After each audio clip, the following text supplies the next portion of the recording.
اللہ رب محمد صلی اللہ علیہ وسلم نحن عباد محمد صلی اللہ علیہ وسلم۔ حضور علیہ الصلاۃ والسلام کی بارگاہ کے اندر ایک صحابی حاضر ہوا اور عرض کی کہ یا رسول اللہ صلی اللہ علیہ وسلم، کیا میرے والدین دنیا سے چلے گئے ہیں؟ کوئی ایسا عمل ہے کہ جس کو میں کروں اور فائدہ میرے والدین کو پہنچے؟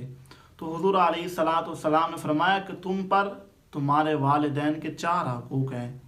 پہلے نمبر پر فرمایا کہ ان کے لیے دعا کرو۔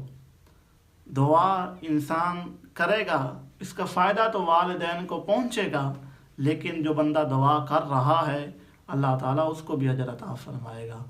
اور دوسرے نمبر پر فرمایا کہ ان کے کیا ہوا وعدہ اس کو مکمل کرو۔ جو وعدہ تمہارا والد کر گیا ہے اس وعدے کو مکمل کرو۔ اور تیسرے نمبر پر فرمایا کہ جو تعلق تمہارے والد کا اس کے دوستوں کے ساتھ تھا اس تعلق کو نبھاؤ۔